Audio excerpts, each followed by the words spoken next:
Good afternoon all of you. सबसे पहले मैं आपको बताऊं, पिछली बार हमने पढ़ा था ब्रीड्स के बारे में। ब्रीड्स के क्या क्या टर्मिनोलॉजीज है हमने सारी की सारी पिछली क्लास में अब देख लिया था। अब हम नेक्स्ट टॉपिक देखते हैं एनिमल हस्बेंड्री का, हाउसिंग, जिसको हम बोलते हैं आवास,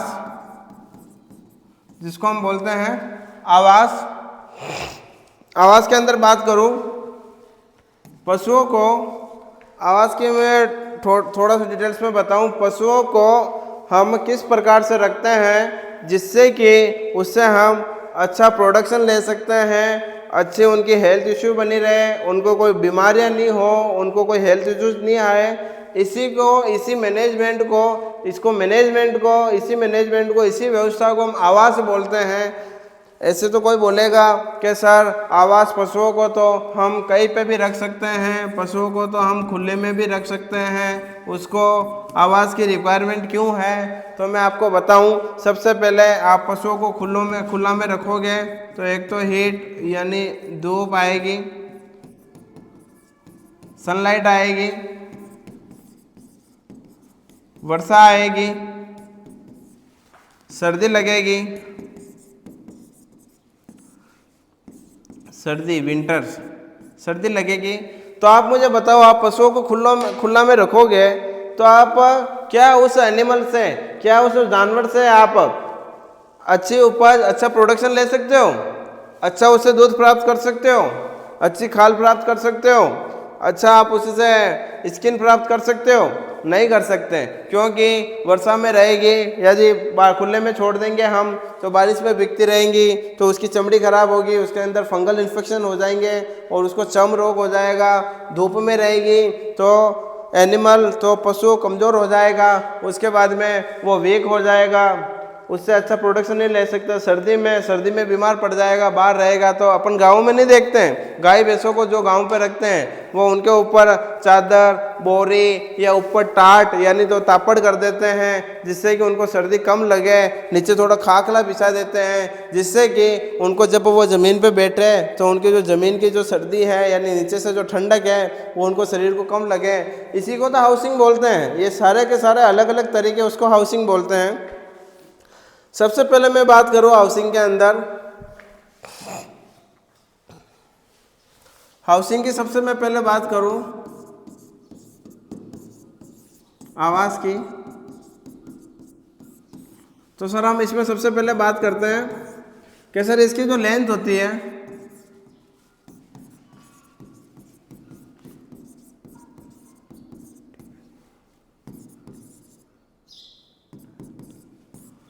जो इसकी लेंथ होती है, जो उसकी लंबाई होती है, वो कौन सी डायरेक्शन में होनी चाहिए, कौन सी डायरेक्शन या दिशा में होनी चाहिए? तो हम बात करें कि सर उसकी लंबाई है, आवास की लंबाई कौन से डायरेक्शन में होनी चाहिए, कौन से डायरेक्शन में ज़्यादा लंबा आवास होना चाहिए? तो मैं इसकी बात करूँ आपको, नॉर्थ टू साउथ यानी उत्तर से दक्षिण दिशा में ज़्यादा लंबा होना चाहिए, यानी लंबाई होनी चाहिए। इसकी विड्थ यानी चौड़ाई की बात करें, हम चौड़ाई की बात करें तो सर ईस्ट टू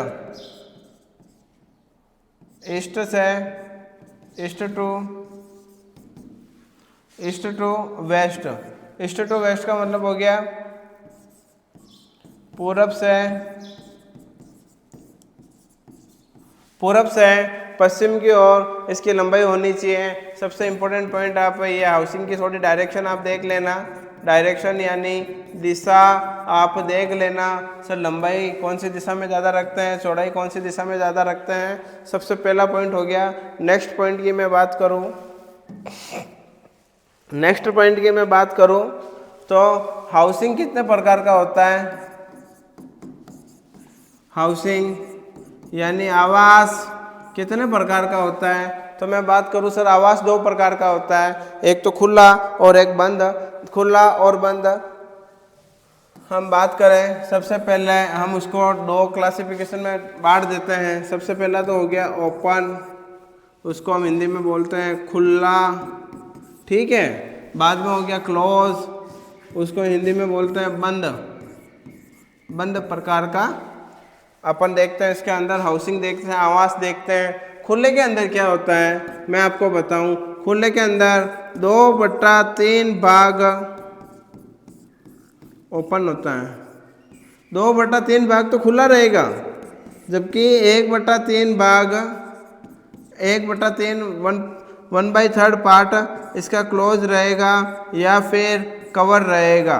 कवरिंग का मतलब हो गया, कवर का मतलब हो गया 1/3 भाग ऊपर शेड लगे होंगे, कुछ भी ऊपर ओढ़ा रखा होगा जिससे कि सर्दी गर्मी बरसात से बचा जा सकता है, उसे कवरिंग बोलते हैं। और 2/3 भाग खुला रहेगा। ओपन ये जो खुला है, खुला प्रकार का जो आवास है, खुला प्रकार का आवास है अधिकतर कहाँ पर लिया जाता है, ग्रामीण, यानी ग्रामीण या गांवों के अंदर देख सकते हैं अपन। मैं बात करूं क्लोज प्रकार की, क्या सर बंद प्रकार का आवास कैसा होता है, तो मैं आप इसको बताऊं। बंद प्रकार का जो आवास होता है वो 2 प्रकार का होता है। ऊपर से पूरा का पूरा आवास बिल्कुल क्लोज होगा, पत्रे लगे होंगे, टिन लगे होंगे, शेड लगे होंगे, जिससे कि वह सर्दी गर्मी बरसात से बच सकते हैं। और साइडों में थोड़ी थोड़ी सी बाउंड्रीज उनकी ओपन रहेगी, जिससे कि उनका एयर रोटेशन है, उनकी जो एयर पास हो सके और उसमें मतलब एयर अपन रुके नहीं। पहला देखते हैं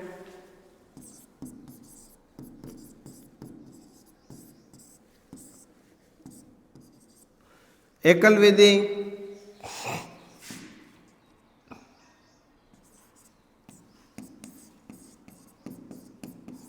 और डबल विधि।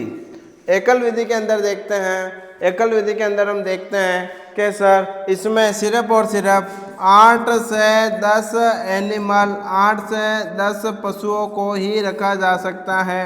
इसमें एकल विधि के अंदर हम देखते हैं। और अपन डबल विधि के अंदर देखते हैं, सर डबल विधि के अंदर 80 से 100 जानवर यानी 100 एनिमल्स को रख सकते हैं। अपन इसका बाद में और देखें। सर ये तो क्लोज में 2 क्लासिफिकेशन बता दिया आपने, एकल बता दिया आपने, डबल बता दिया। अब मैं बात करूं डबल का एक और क्लासिफिकेशन है। डबल का एक और क्लासिफिकेशन है जिसकी मैं बात करूं तो उसको बोलते हैं tail to tail. Tail to tail का मतलब हो गया पूंछ से पूंछ विधि। और head to head, head to head का मतलब हो गया, हेड टू हेड का मतलब हो गया सर से सर विधि। इसके अंदर अपन नेक्स्ट चलते हैं, अपन इसके अंदर हम पढ़ेंगे डबल। इसकी अपन बात करें तो ये कैसा होता है मैं आपको बताऊं। सबसे पहले अपन डबल में देखते हैं कि सर डबल में क्या क्या होता है, आपने बताया था। मैं पहला पॉइंट आपको बताता हूं, हेड टू हेड। इसका क्या मतलब होता है, सर से सिर विधि। इसमें मैं आपको बताऊं जो जानवर होते हैं, ये देखो ये ऊपर से ये टिन शेड लग रखा है, ये साइड में बाउंड्रीज है, ठीक है। यहाँ पे ये खाना खाने का जो अपन उसको बोलते हैं नांद है, ये बीच में आने जाने का रास्ता है अंदर। इसके अंदर हम देखें एक जानवर है, दूसरा जानवर है, तीसरा जानवर है, इसी साइड में 1 2 3, ठीक है। इसका मुंह भी इसी साइड में है, इसका मुंह भी इस साइड में, इसका मुंह भी इस साइड में, इसका मुंह भी इस साइड में है। तो दोनों का जो मुंह है, दोनों का मुंह है एक दूसरों के सामने है, इसी वजह से इसको हेड टू हेड बोला जाता है यदि। और अपन दूसरा पार्ट देखते हैं, दूसरा पार्ट देखते हैं टेल टू टेल। अपन देखते हैं तो सर जो जानवर होता है इसका सर इस साइड में होगा, इसकी पूंछ इस साइड में होगी, इसका सर इस साइड में होगा, इसकी पूंछ पीछे की साइड होगी। ये सर, ये पूंछ, ये सर, ये पूंछ, ये सर। यहाँ पे खाने का नांद होगा, यानी जहाँ पर खाना डाला जाता है। एनिमल ऐसे यहाँ से खाएगा, सर इस साइड में होगा, ऑपोजिट साइड में दोनों के सर होंगे, पीछे की साइड में दोनों के दोनों इसकी पूंछ होगी। इसी विधि को हम tail to tail, head to head बोलते हैं। अब हम एक एक विधि को, एक एक मेथड को हम ढंग से पढ़ते हैं जिससे कि अपने क्लियर हो सके।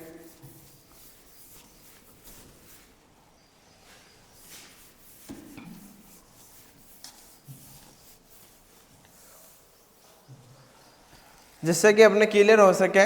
तो सबसे पहले हम देखते हैं हेड टू हेड। इसके मैं आपको फायदे, नुकसान, इसको आप डिसएडवांटेज और एडवांटेज बोलते हो, चलो अपन देखते हैं। सबसे पहले फायदे देखते हैं कि सर यदि हेड टू हेड रखेंगे तो उससे क्या होगा। हेड टू हेड के अंदर एक तो एनिमल, जानवर ज़्यादा आएंगे, कंपैरिजन है ना, कंपैरिजन थोड़े से एनिमल ज़्यादा आएंगे, ठीक है। उसके बाद में हम देखते हैं जो सुपरविज़न होता है, सुपरविज़न यानी पशुओं की देखभाल करना, उनका निरीक्षण करना आसान रहेगा। अपन इसके अंदर देखते हैं सर कि सर उसमें कंपैरिजन थोड़े जानवर ज़्यादा आएंगे, उनका सुपरविज़न करना यानी उनकी देखभाल करना, उनका निरीक्षण करना।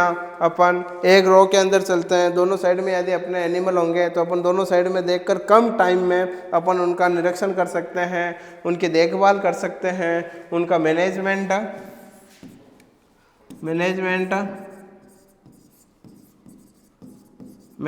कर सकते हैं, ठीक है। अब सर आपने इसके फायदे बता दिए, एक इसका सबसे ज़्यादा ड्रॉबैक मैं आपको बताऊं, उसके जो नुकसान है मैं आपको बताऊं। सबसे ज़्यादा उसका नुकसान है इसमें disease transmit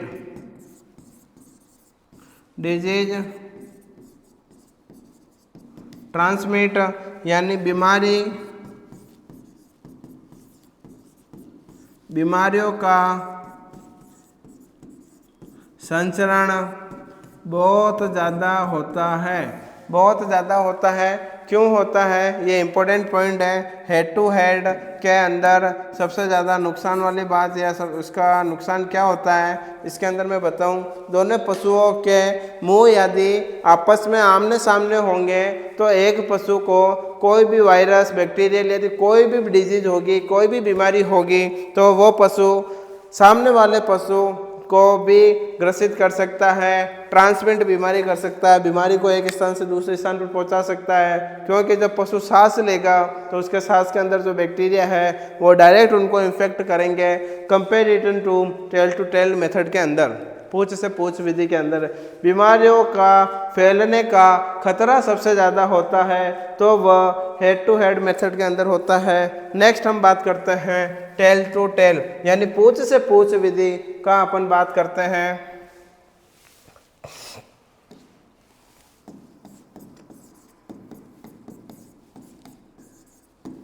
tell to tell Hindi में भी लिख देता हूं, पूंछ से पूंछ की विधि की मैं बात करूं आपको सबसे पहले तो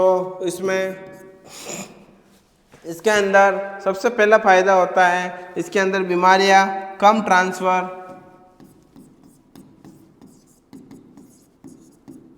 बीमारियां कम संचरित होती है या फैलती है। सबसे पहले अपन इसके अंदर ये देखते हैं। उसके बाद में हम देखते हैं पशुओं का प्रॉपर मैनेजमेंट होता है।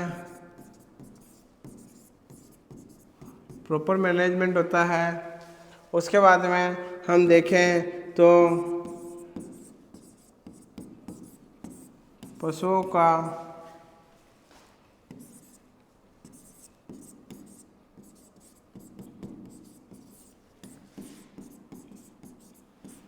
समय और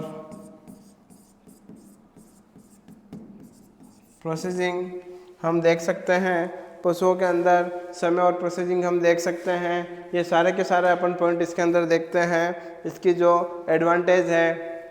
और ऐसे कैसे हम नेक्स्ट देखेंगे पशुओं में कौन से पशु को कितने आवास की आवश्यकता होती है, जिससे कि वह ज़्यादा से ज़्यादा कम से कम जगह में वो पशु सफिशेंट रह सकता है, अच्छा प्रोडक्शन मिल सकता है। इसी को मैनेजमेंट यानी स्थान के मैनेजमेंट को, व्यवस्था को अपन हाउसिंग बोलते हैं। नेक्स्ट हम देखेंगे मैनेजमेंट, 2 मेथड बताए थे, टेल टू टेल और पूछ से पूछ मैंने आपको बताया था।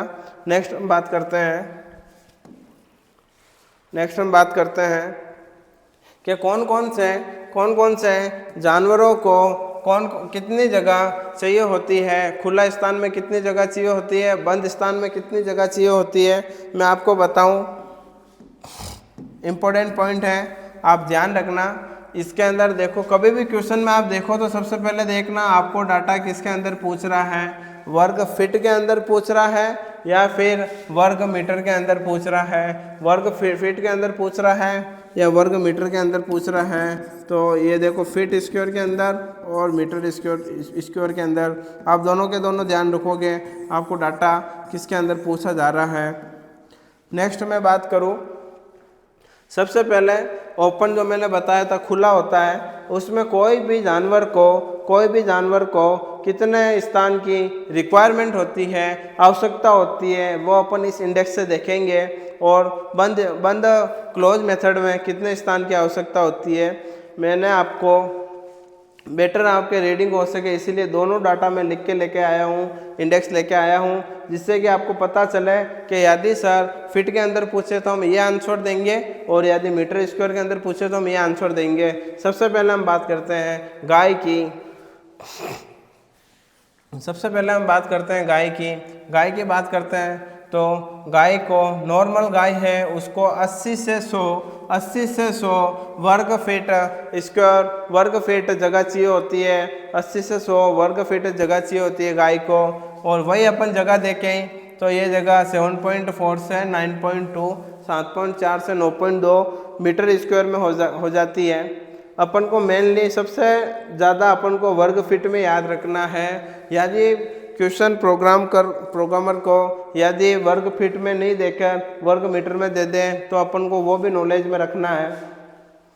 गाय को खुला स्थान चाहिए 80 से 100 फीट स्क्वायर में, बंद चाहिए 20 से 30 में, आपको याद रखना है। भैंस को भी उतना का इतना चाहिए, 80 से 100 चाहिए। और 20 से 30 की जगह एवरेज आप कर सकते हो, 20 का 30, 25 से 35, ठीक है। उससे 20 से 30 है, इसमें 25 से 35 है, ये आपको पॉइंट याद रखना है। बाकी ये दोनों के दोनों पॉइंट इसके गाय भैंस का सेम है। अब गर्भाइन यानी प्रेग्नेंट जो गाय होती है, प्रेग्नेंट जो गाय और भैंस होती है उसको कितना चाहिए होगा, जस्ट डबल मान लो आप। जस्ट डबल मान लो कि यहाँ से 80 से 100 था तो यह 180 से 200 है, यानी जो प्रेग्नेंट होती है गाय उसको 180 से 200 वर्ग फीट जगह चाहिए होती है। और खुला स्थान में चाहिए होती है, याद रखना आप, खुला स्थान है ये। और क्वेश्चन में बंद स्थान पूछे तो बंद स्थान की अलग वैल्यू है और खुला स्थान की अलग वैल्यू है। उसी गाय को यदि बंद यानी बंद जगह में रखना हो तो उसको 100 से 120 वर्ग फीट स्थान की आवश्यकता होती है, रिक्वायरमेंट होती है। अपन सांड की बात देखें, यानी सांड है, सबसे ज़्यादा जगह किसको चाहिए होती है, जो सांड होता है उसको चाहिए होती है। सांड को 200 से 250 वर्ग फीट तो खुले स्थान में चाहिए होती है। और इससे जस्ट आधा, इससे आधा चाहिए होता है, 120 140 वर्ग फीट इसमें चाहिए होगा सांड को बंद में। और अपन देखते हैं गाय भैंस बढ़वार का मतलब है ग्रोइंग पीरियड तक, यानी जब ये काल्फ होता है ना, जो बछड़ा होता है, उससे लेके जब ये मैच्योर वयस्क बनता है जब ये वयस्क बनता है, बछड़े से वयस्क बनता है, तब तक यानी बछड़े से जवान होने तक को कितने जगह मतलब कितने स्थान की आवश्यकता होती है, तो उसमें हम लिखेंगे सर 50 से 60 सर खुले स्थान की आवश्यकता होती है और 15 से 20 बंद स्थान में आवश्यकता होती है। ये पॉइंट, ये टेबल आपको याद करनी है, बहुत इंपॉर्टेंट है। क्वेश्चन इससे सीधा पुट आउट होता है कि भैंस को खुला स्थान में कितने स्थान की आवश्यकता होती है, तो अपन सीधा से कहेंगे सर 80 से 100। ऐसा आपको याद रखना होगा। भेड़ और बकरी में हमेशा 12 से 16 चाहिए, और गर्भित भेड़ बकरी यानी प्रेग्नेंट आप देख सकते हो, गर्भित यानी प्रेग्नेंट में 20 चाहिए होती है और नॉर्मल में 12 से 16। ऊँट को 70 से 100 वर्ग फीट जगह की आवश्यकता होती है।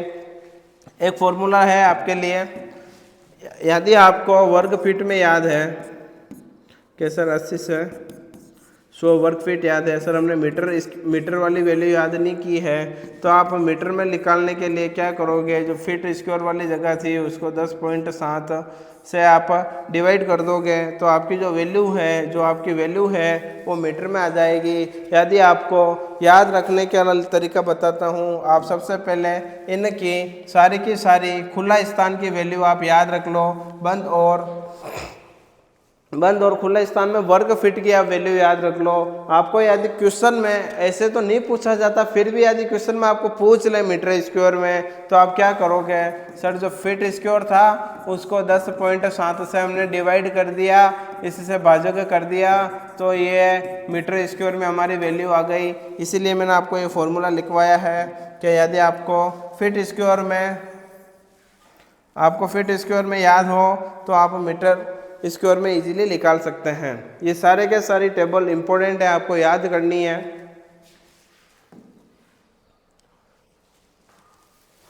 हम अब देखते हैं जो टेल टू टेल विधि होती है, जो मैंने पिछली बार बताई थी, जो पूछ से पूछ विधि होती है, सबसे आवास की सबसे उपयुक्त विधि कौन सी है। यदि आपको पूछ ले हाउसिंग की सबसे बेस्ट मेथड कौन सा है, तो आप बोलोगे सर हाउसिंग का सबसे बेस्ट मेथड है वो है टेल टू टेल। उसके बाद में हम देखते हैं और इसके अंदर 2-4 पॉइंट देखते हैं। सर गाय व भैंस के आवाज़ को हमेशा सेड बोला जाता है, गाय भैंस के आवाज़ को हमेशा सेड बोला जाता है, गाय भैंस के आवाज़ को सेड बोला जाता है। भेड़ और बकरी, सर भेड़ और बकरी के आवाज़ को क्या बोला जाता है, उसको पेन बोला जाता है। भेड़ बकरी के आवाज़ को पेन बोला जाता है, पेन बोला जाता है। नेक्स्ट मैं बात करूँ, सुअर के आवाज़ को स्टे बोला जाता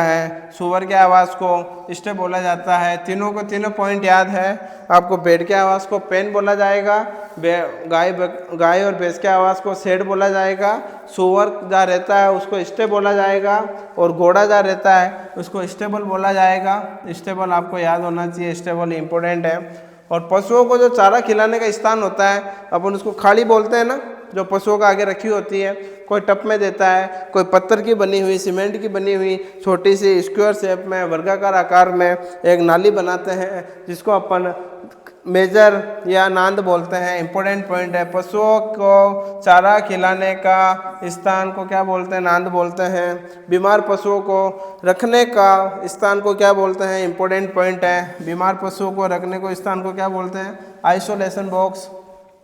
आइसोलेशन बॉक्स में कितनी जगह की आवश्यकता होती है, 150 वर्ग फीट की आवश्यकता होती है। आप सबको पता है, अब हॉस्पिटल में भी अपन जाते हैं, कोई ज़्यादा बीमार होता है तो उसको नॉर्मल वार्ड से आइसोलेशन वार्ड में डाला जाता है, जिससे कि बीमारियां एक दूसरों के अंदर संचरित ना हो, ना फैले, बीमारी डिजीज स्प्रेड ना हो, इसीलिए उनको आइसोलेशन बॉक्स में डाला जाता है। नांद का आकार पूछ ले आपको, नॉर्मल नांद का आकार पूछ ले तो 0.8 से 1 मीटर तक होता है। ऐसे तो आपकी इच्छा हो जितने आप नांद बना सकते हो। कोई पूछे कि नहीं सर मैं तो 10 फीट की बनाऊंगा, 5 फीट की बनाऊंगा, तेरी मर्जी आओ जितनी बनाओ, कोई दिक्कत नहीं। पर नॉर्मल आइडियल जो होता है वो 0.8 से 1 मीटर होता है।